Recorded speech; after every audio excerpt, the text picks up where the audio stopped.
Macron, complice. Israël, assassin. Macron, Complice. Israël, assassin. Macron, complice. Israël, assassin. Macron. Complice. Israël, assassin. Macron. Complice. Israël, assassin. Macron. Complice. Israël, assassin. Macron. Complice. Une Palestine, surtout la Palestine. Une Palestine, surtout la Palestine. Une Palestine, Surtout la Palestine. et Palestine. Palestine, Vaincra. Palestine. Vivra.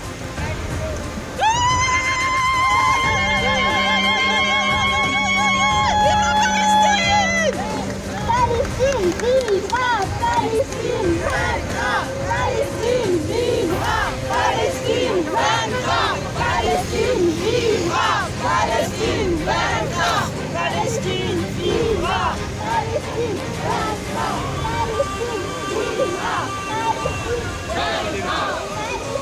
vivra, Palestine vaincra.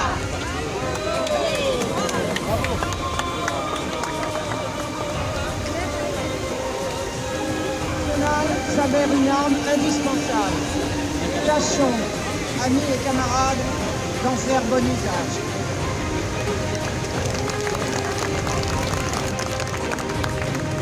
S'il n'y a pas d'autres, le POI a demandé à prendre la parole. Donc, soyez les bienvenus. Et si d'autres veulent prendre la parole au nom de leur organisation, qu'ils le fassent. Bonjour, merci de me donner la parole. Donc, je suis militante du Parti ouvrier indépendant et démocratique. Nous avons tenu à être présents aujourd'hui parmi vous par rapport à la cause palestinienne. Je voudrais vous dire deux mots en les prenant donc dans un article que nous avons publié cette semaine dans notre journal qui s'appelle La Tribune des travailleurs. La question palestinienne pose une question élémentaire de démocratie. Or, la démocratie suppose que le droit des peuples à disposer d'eux-mêmes. Mais jamais, depuis plus de 70 ans, le peuple palestinien n'a eu la possibilité de déterminer son sort librement. C'est toujours d'autres que lui-même qui ont décidé. Les grandes puissances, l'État d'Israël ou les régimes arabes réactionnaires. Aujourd'hui, le plan Trump autorise l'État d'Israël à annexer 30% et jusqu'à 60% de la Cisjordanie. 60% de 22%, cela ne laisse plus d'espace au peuple palestinien. Il prévoit aussi une parodie d'État palestinien, sans armée, sans contrôle de ses frontières, qui régnera sur de petits lambeaux de territoire.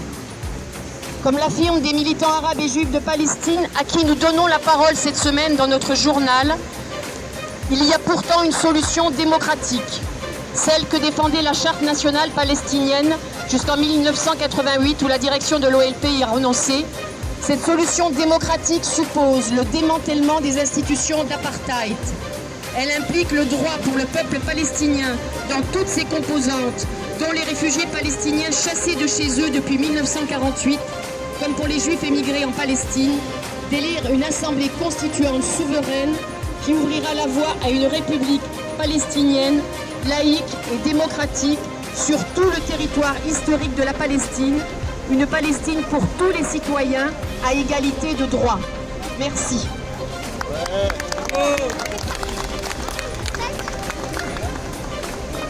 J'aurais aimé que d'autres s'expriment, d'autres associations. La Sono marche. Ouais. Netanyahou, de MBS, car il faut mettre tout ce monde dans le même panier.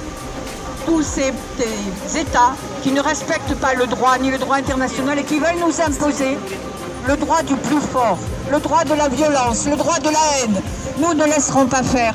Mais nous ne voulons pas, nous ne voulons plus que ce gouvernement qui depuis plus d'une année mutile s'avère une arme indispensable.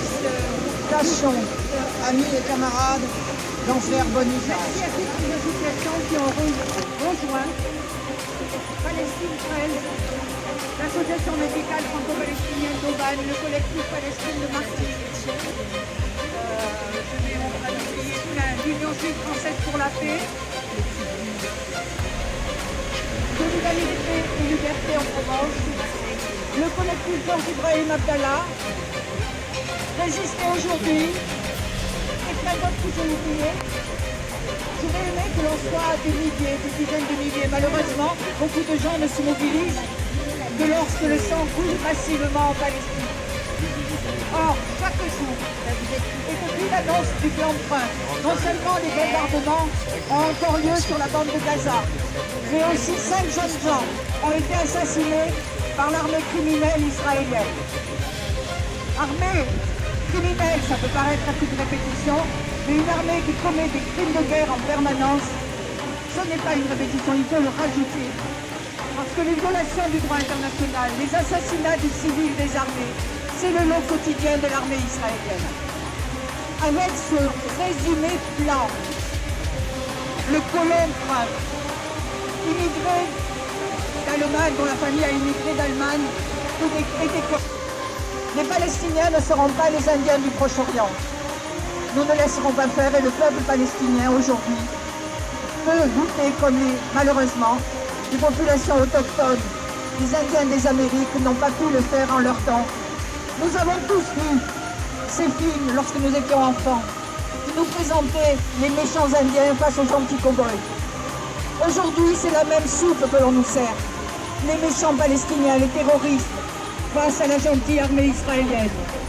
Face à Israël qui ne fait jamais que se défendre alors que depuis plus de 100 ans, les colons israéliens spolient le peuple palestinien, volent la terre. Et depuis le plan de partage, la résolution 181 de la Palestine, qui partageait la Palestine, non seulement l'État palestinien n'a pas été créé, non seulement l'État d'Israël a été créé, mais en plus, il ne cesse d'étendre ses frontières fictives, car comme le disait un dirigeant israélien, les frontières seront là où est l'armée israélienne. Aujourd'hui, Trump et ses copains et copains, c'est-à-dire Netanyahou, MBS, aujourd'hui le Soudan vient de rejoindre les Émiratis, toute cette bande de voyous qui violent le droit international veulent se donner une légitimité en accentuant la spoliation du peuple palestinien. Cela ne passera pas, ils ne réussiront pas à changer le droit international. Et si aujourd'hui nous n'en sommes même plus à parler de 2 États, car il n'y a plus de place pour créer un État palestinien, si ce n'est pour créer des bantoustans, nous ne laisserons pas faire et le peuple palestinien ne laissera pas faire. C'est pourquoi nous sommes ici, pour dénoncer, et c'est symboliquement, si nous n'avons pas pu aller devant le consulat des États-Unis, c'est aussi symboliquement qu'il est important d'être devant la préfecture de Marseille. Car nous ne pouvons pas oublier l'ignominie de Le Drian qui salue les efforts du plan Trump et qui ensuite essaye une fois de plus de faire un rétro-pédalage pour essayer d'expliquer que non, il n'a pas dit tout à fait ça. Ce gouvernement est indigne, nous le savons, car nous manifestons régulièrement tous, les uns et les autres, dans les rues depuis 2 mois pour dénoncer ce qui se passe en France. Mais en collaborant, en tant que gouvernement, il cautionne la violation du droit international. La France a voté le plan de partage. La France est signataire de toutes les conventions internationales et de la Charte des Nations Unies. Et elle se doit de les faire respecter. Le président Macron, son sbire Le Drian, sont en train de détruire la politique de la France. Une politique qui n'a jamais été juste au Moyen-Orient, mais qui au moins était un peu plus équilibrée.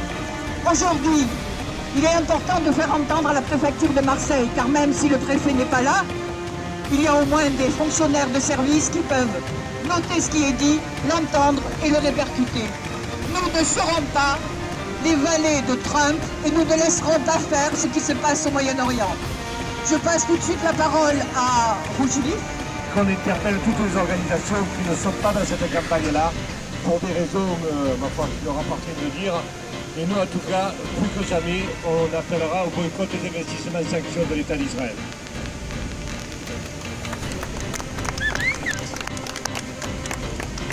Bonjour.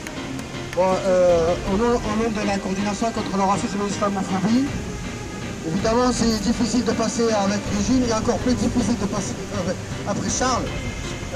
Tout ce qu'on dit ici, c'est juste un rappel au droit international. Au droit international, parmi les droits du peuple, c'est la résistance. Comme dit Mandela, c'est être aimé de choisir le moyen de la résistance. En tous les cas, la position du CRI, elle est claire. Nous soutenons la résistance palestinienne sur les accords de Belfort, c'est-à-dire lorsque les Européens n'ont plus voulu de leurs juifs et nous ont envoyés en Palestine pour l'occuper. C'est la réalité et la Palestine, elle sera libre comme a été libérée l'Algérie, parce que pendant 130 ans on a dit une Algérie française et l'Algérie s'est libérée, comme de partout dans le monde, tant que le peuple se mobilise, le peuple libre, parce que on a besoin de la mobilisation du peuple libre. C'est pas avec des États qu'on fait la paix, c'est les peuples qui ont toujours arraché les conditions de la paix. Voilà, je ne peux pas être tout long. Je ne sais pas à quel lieu la parole, je passe le micro à l'organisateur, peut-être à Pierre.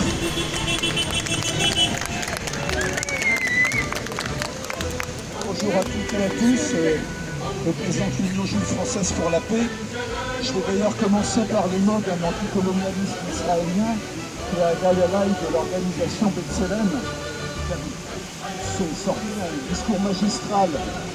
sorti un discours magistral à l'ONU contre l'apartheid israélien. Il qualifie le plan Trump en disant c'est un emmental, le fromage est pour les Israéliens et le trou pour les Palestiniens. Ce qui se joue aujourd'hui là-bas, avec le plan Trump, c'est le monde dont nous allons hériter.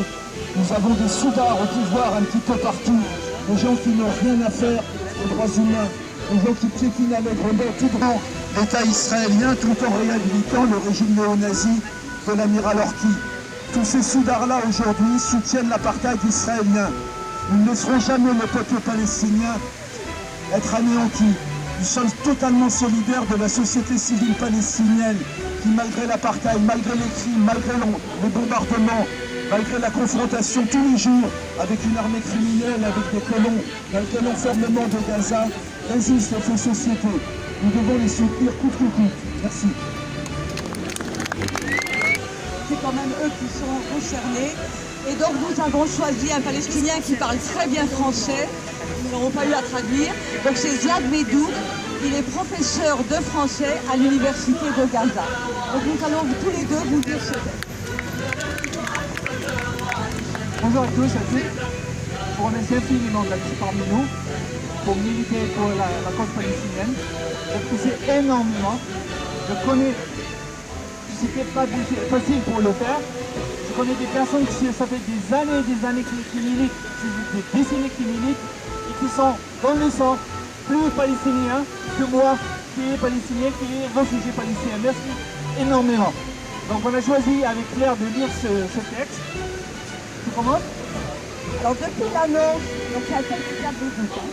Depuis l'annonce fin janvier à la Maison Blanche du soi-disant plan de paix ou ville du siècle pour régler le conflit israélo-palestinien, les réactions internationales n'ont pas tardé, oscillant entre un soutien officiel de beaucoup de pays et un refus populaire.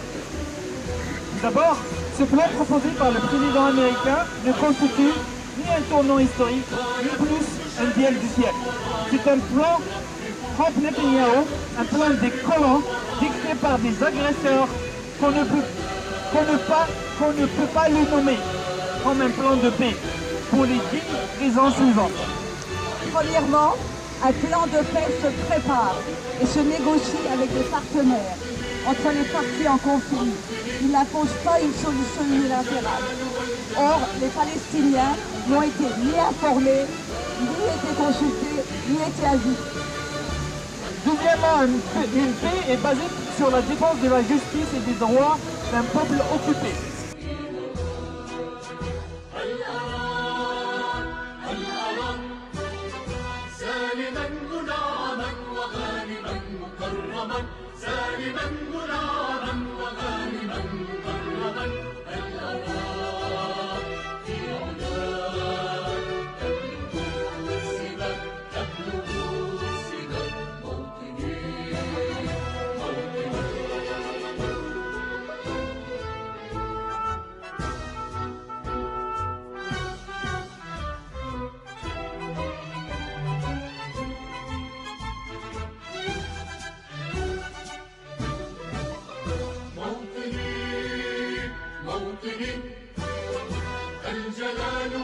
الجمال والسناء والبهاء في رضاه